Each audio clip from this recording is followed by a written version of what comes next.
Good day, everyone, and welcome to the show.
Now, it's been a very interesting week, a very unique week. One of the things that I found out recently was about the event that had happened about 1 week ago, where there were in fact lights above the White House. UFOs, unidentified phenomena, they call them. Okay, let me just simply discuss what those things are. These things are simply interdimensional beings. What interdimensional beings mean is that they are not necessarily beings that come from far away.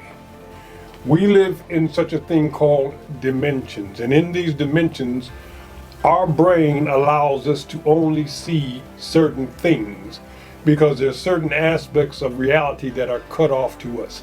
There are certain sounds that we cannot hear, even though we hear. Even though we can't hear them. Animals may be able to hear them. There are things that we cannot smell. And there are also things, when you think about vision and vision itself, what vision is kind of complicated. It's almost like when you look at a camera, for instance, an eyeball works just like a camera. When you look at the camera, all the work is being done inside of the camera, whereas all the images are out there. So what they're doing is they're taking these digital imprints and remanufacturing them inside of the camera itself. Our brain is doing the same thing, just like that, with vision, which really means that two people could pretty much look at one thing and see two different things, depending upon what kind of organization is going on within their minds. And that's where angels, not angels, but spirits come in. Our spirits have the ability to have us see anything that our spirit wants us to see. Now, when we're talking about these interdimensional beings, the thing about that, they may not necessarily be from far away. They might be from sharing the same space as we do. We're just unaware of that frequency. And they may have figured out ways how to breach into ours. The reason they would do that is because they probably feel that in some way what we're doing here is affecting what's going to happen over there. They would know that because they are far more advanced than we are. So what they're doing right now is basically letting us know that, hey, we are here and we see you. They're not trying to do anything destructive. They're just letting us know that we're here and we see you. Now we have to figure out why they want us to see them at this particular point. I believe that it has something to do with the political climate a little bit. I don't think it would disturb them as far as war is concerned, because they're going to let people here do what people here do. They're not going to interfere unless it becomes something that would affect them, like atomic warfare, which I am sure that's something they could stop very easily. I believe that if they're advanced enough to do the things that we have seen them do, then they're also advanced enough to redeploy an atomic bomb if it's something that would affect them. So I don't think our politics is something that they're really afraid of.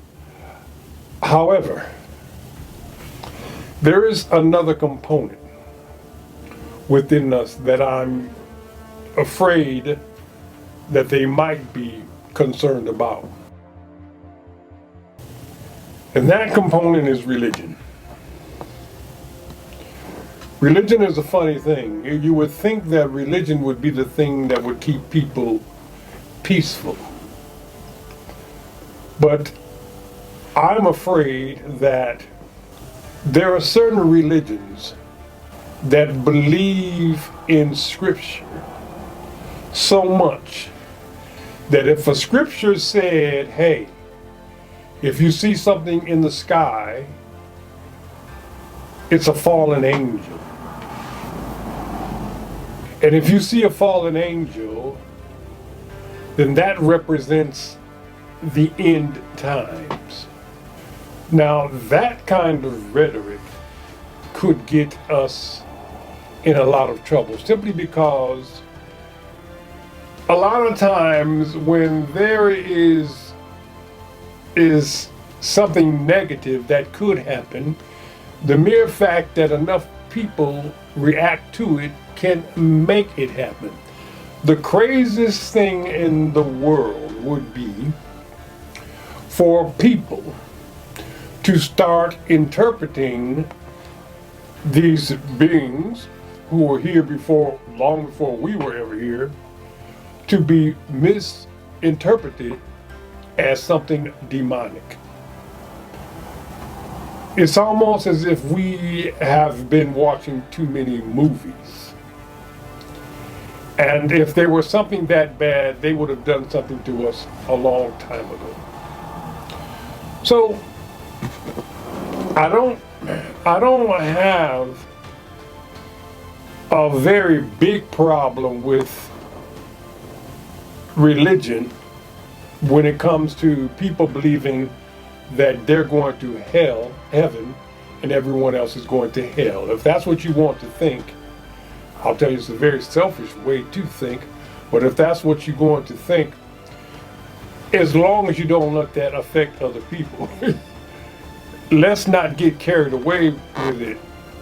Let's not get to the point where, okay, only a chosen few are going, and that chosen few is us, so what we're going to do is do something negative to you to make sure it's us. That's what I'm talking about. Be careful, people, not to overdo it with these structured belief systems, because that's really all they are belief systems. Just be patient. Trust the universe. The universe is created by the Creator, and it can only be destroyed by the Creator. And if He does have a plan to bring people up, let Him bring people up, not you ordering yourself up. But anyway, I'm just worried about the fanaticism. So that's what I'm more afraid of. When those lights started showing up, the first thing I started hearing, fallen angels, it's the end of the world. You know, and when people get like that. Now, I want to also explain again what exactly the Creator is and what exactly the Creator is not. The Creator is a consciousness energy that is expanding. I'm going to lay something on you pretty heavy right now that you won't even believe I said, but I'm going to say it because this is my understanding of these things. And that is, there are no more angels. Angels are gone. Angels have been gone for a very long time. In my book, I explained what happened to angels. What an angel is one of the first creations of the Creator. He created angels before He created space.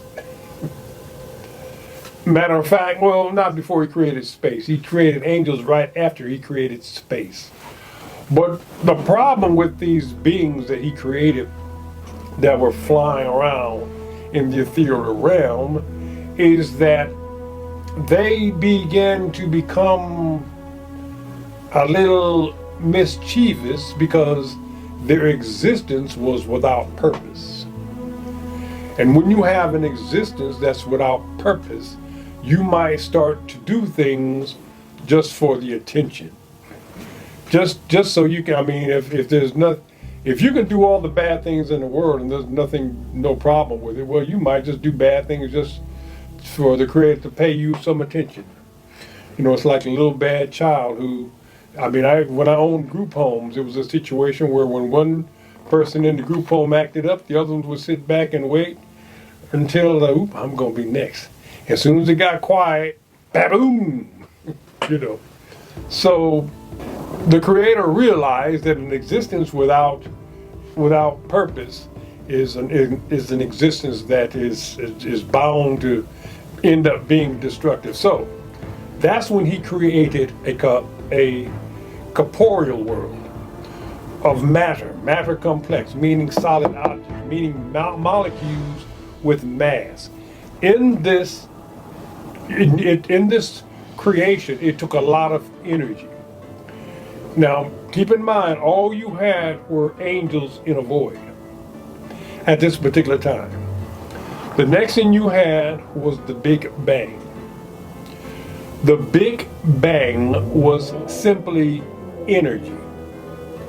The Big Bang and angels were made out of the same material. A lot of those angels were absorbed within the Big Bang.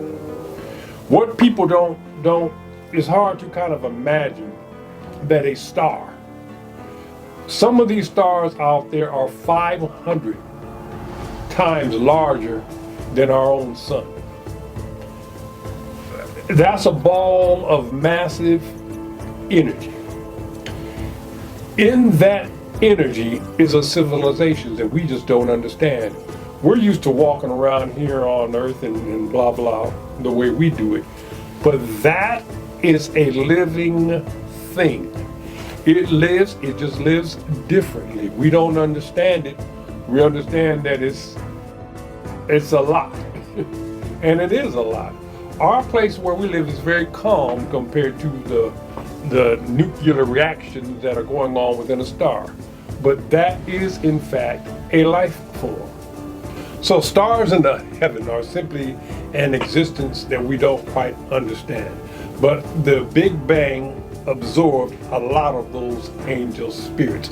And now, the angel spirits that were left behind were the ones that were written about in the Bible, where the Bible explained that the angels were very bored in the ethereal realm. Imagine you being an angel flying around and you cannot feel the very air that you're flying around in. Imagine an angel not being able to enjoy the pleasures of the flesh or of the stomach, for that matter. Imagine an angel watching human beings do all these things and they can't do any of it but watch. Now, there was a time when angels got in trouble.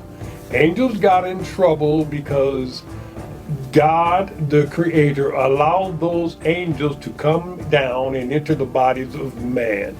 And some of these angel spirits did a very bad job of it. They ended up overdoing it and creating these beings, rather large beings called the Nephilim. And the Nephilim was doing things that weren't quite pleasing to the Creator. And so they were punished for that. And the way they were punished is they had to spend a certain amount of time doing things for the wellness of creation, for the wellness of mankind. But we don't know exactly when that was and when it ended. So there's a very good chance that a lot of these bad angels have already paid their dues. And if they paid their dues, they're no longer flying around as falling bad angels. Now, what this means, what I'm trying to say is that the Creator is expanding. In order for the Creator to expand, then what he has to do is take parts of himself and edify those parts. The creator of the universe knows everything except one thing. It doesn't know how mankind is going to react under this whole free will principle. So by parts of us, our spirit, doing what humans do, causes the creator to register us and basically expand his own. What I'm trying to say is the creator is not capable of coming up with the madness that we come up with. So what he does is he allows people to do what they do, and that expands the consciousness of the creator. That's the easiest way to put it. The complicated way is to try to understand exactly what these angel spirits are doing from one moment to the next. What I'm saying is that they've been absorbed already. They've been absorbed to the point where now they are, like, I remember when I was a child, there was less than 3 billion people on this planet. Well, now there's almost 10 billion people. Each one of those people has a spirit that used to be an angel. So now you have many more people, many more angels connected to those individuals. So there you have it. And speaking of some of the people, I think that we have a very big misunderstanding also about the creator's purpose when it comes to individuals understanding this thing. It bothers me a lot of times when I hear a human being say the words that they are blessed and highly favored. Okay, so what does that mean exactly? I believe it means that that particular person believes that greater things will happen to and for them because of the power of the creator. Now, what we're saying here is favoritism, where one person is deserved. Now, let us just be fair about this. Would it not be unfair if the creator was someone who did more for one individual than he did another individual? It's like when you see two athletes in a race and they're both praying to God and the blah, blah, blah. Well, only one of them is going to win.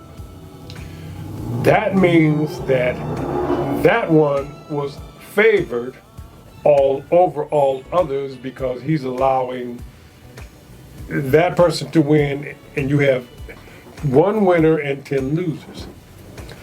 This is not the way the creator operates. This is not the way he works. The creator is an evenly fair. It's almost, you have to understand that if you bless one person, there's a multitude of people who are not being blessed. But you can't blame that on the creator, because he's not responsible for the first person's blessing. I would also like to take an extra opportunity to speak for a moment to the people of color. As a spiritualist, I know that your spirit is your primary aspect. I spoke about that many times. That's what I do. And your spirit has no color, nor does your spirit have a gender. It selects a avatar that has a gender and a ethnicity, but it does not. And I started this whole thing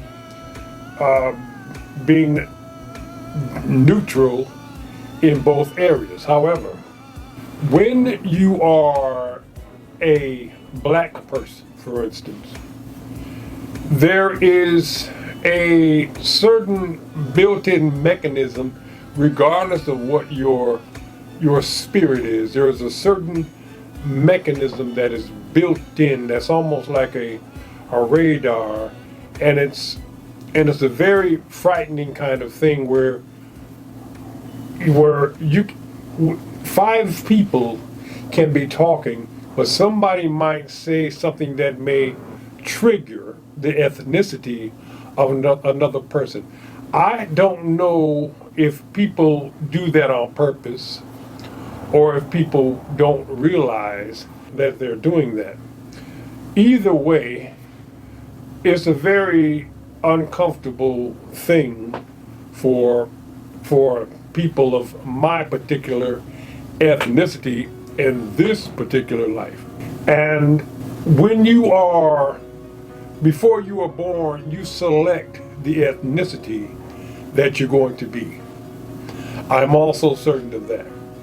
So this is going to may be a very trying time for people of my ethnicity. And I believe that that may be one of the reasons why I'm doing this, because I'm one of the people that understands that there is something about a struggle that elevates you spiritually. When I say that I'm not a born-again Christian, because a born-again Christian believes that they're going to heaven and everybody else is going to hell. See, I'm too much about the people.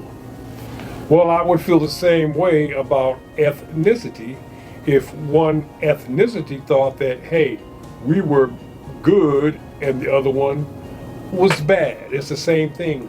Discrimination of any kind is something that I have a big problem with. Whether that means who's going to heaven or hell, or whether that means who gets to sit in the front seat of a bus and in the back.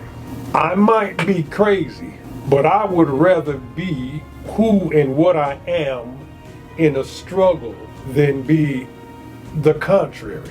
Because if I were the contrary, I would be too ashamed of myself and my own people.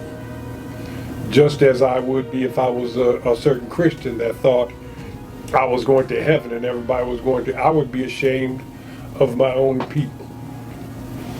So what I'm trying to say is that, especially a message to black women, during this election period, you ladies showed out. You showed a power. It came from a place of struggle. It came from a place of strength. And this is the strength that we as a people are going to have to possess. We are going to have to be powerful and love everybody at the same time. When Michelle Obama said, when they go low, we go high, well, guess what? We're going to have to stay high. We're going to have to be so dignified and powerful just to survive, because if we get anything other than that could lead to a mass confusion. I've been around for 67 years, and I really haven't seen the kind of violence that they saw before I got here. And I don't want to see it again.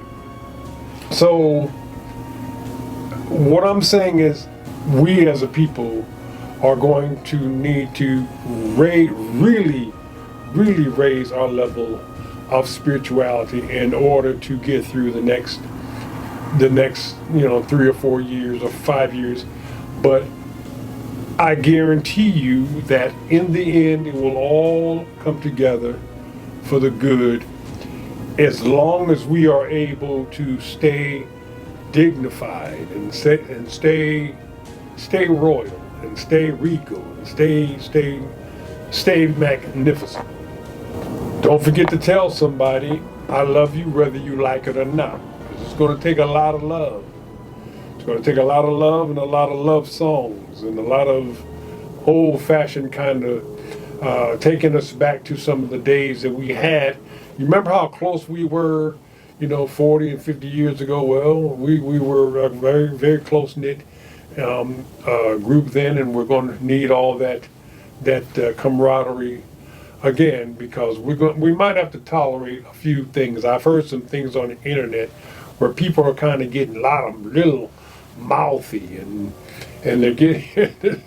We as a people are an amazing group, and although I talk a lot about spirituality having no ethnicity, well, we will be focusing on the steady rise and elevation of ethnic people in particular, because we might be under some pressure that we haven't seen, that I've never seen before, and it would be a test just to see how wonderfully well I deal with all this. We shall see. Anyway, thank you guys for coming, and I'll see you in the next episode.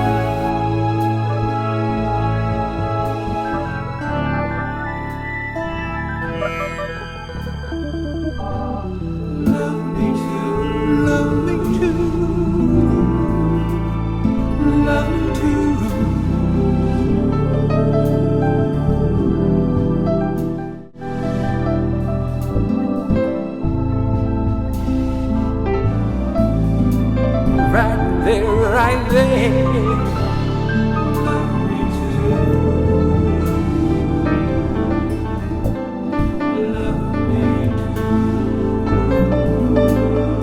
Love me too.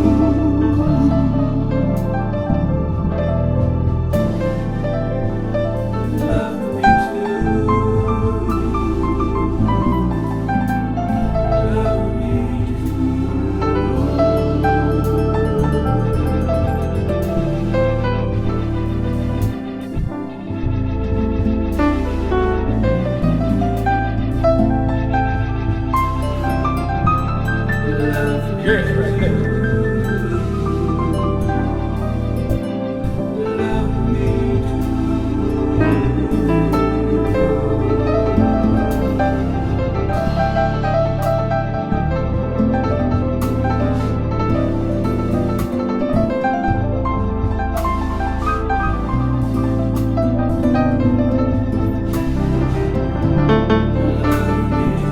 Yeah, right there.